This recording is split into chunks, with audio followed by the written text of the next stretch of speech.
ভারতীয় বাংলা চলচ্চিত্র ও টিভি ধারাবাহিকের একজন স্বনামধন্য অভিনেত্রী তিনি। প্রধানত খলনায়িকার চরিত্রেই অভিনয় করতে দেখা যায় তাঁকে।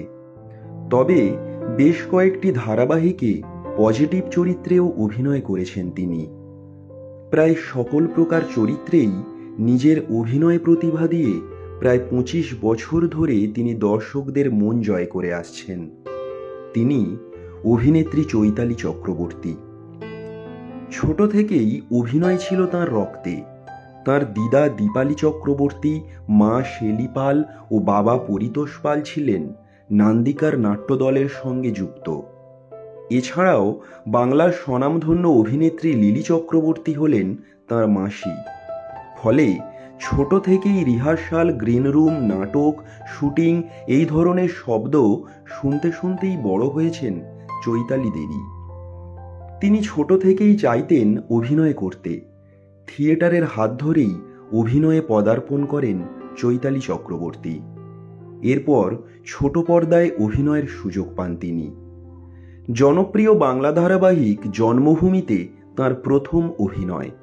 চরিত্রের নাম স্বর্ণময়ী। তখনকার দিনেও প্রথম ধারাবাহিকে খলনায়িকার চরিত্রে অভিনয় করার সাহস দেখিয়েছিলেন চৈতালি চক্রবর্তী। সদ্যজাত ১ বছরের কন্যা সন্তানকে বাড়িতে রেখেই তিনি এই ধারাবাহিকে অভিনয় করার কথা ভাবেন। কারণ ওনাকে বলা হয়েছিল এই ধারাবাহিকে ৪-৫ দিনের ছোট্ট একটি রোল তাঁকে করতে হবে। কিন্তু ওই ৫ দিনের চরিত্রই যে কবে ৫ বছরের হয়ে গেল তা নাকি বুঝেই উঠতে পারেননি তিনি। জন্মভূমির পর আর ঘুরে তাকাতে হয়নি তাঁকে। আজ এই বয়সে দাঁড়িয়েও অভিনয় করে চলেছেন সমান তালে। তবে আজকের এই সাফল্য তাঁর জীবনে রাতারাতি আসেনি। পরিবারের সকলেই অভিনয়ের সাথে যুক্ত ছিলেন ঠিকই, তার মানে এই নয় যে তিনি খুব সহজেই অভিনয়ের সুযোগ পেয়েছিলেন।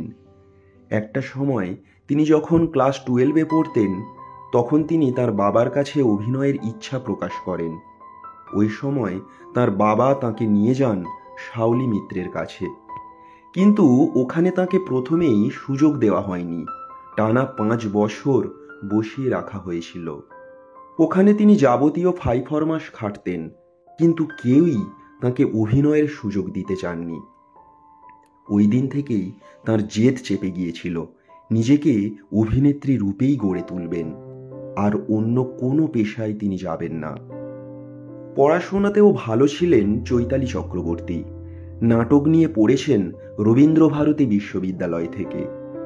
কলেজে তার অভিনয় দেখে বন্ধুরা বলেছিল, 10 বছর ধরে আগে ভিড়ের দৃশ্যে অভিনয় কর, তারপরে প্রধান চরিত্রে অভিনয় করার কথা ভাবিস। এরপর অশোক মুখোপাধ্যায়ের একা এবং একাকিনী নাটকে অভিনয় করে রাজ্য সরকারের বেস্ট অ্যাক্ট্রেস অ্যাওয়ার্ড পেয়েছিলেন চৈতালি চক্রবর্তী। জীবনে অনেক ওঠাপড়া দেখেছেন তিনি, তবে কোনো কিছুই তাঁকে দমিয়ে রাখতে পারেনি। স্বামীর সঙ্গে বিচ্ছেদ এবং অনিশ্চিত জীবনের জন্য একসময় মেয়েকেও কাছে পাননি চৈতালি চক্রবর্তী।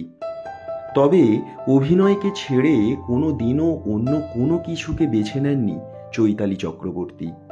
মন প্রাণ দিয়ে অভিনয় করে গেছেন, যার জন্য আজ তিনি সফল। নিজের উপার্জনের টাকায় তিনি ফ্ল্যাট কিনেছেন গাড়িও। এখন একটি প্রতিষ্ঠানে অভিনয়ও শেখান তিনি। জ্ঞানচক্ষু চ্যানেলের মধ্যে দিয়ে আমরা ওনার সুস্থ জীবন কামনা করি। ধন্যবাদ।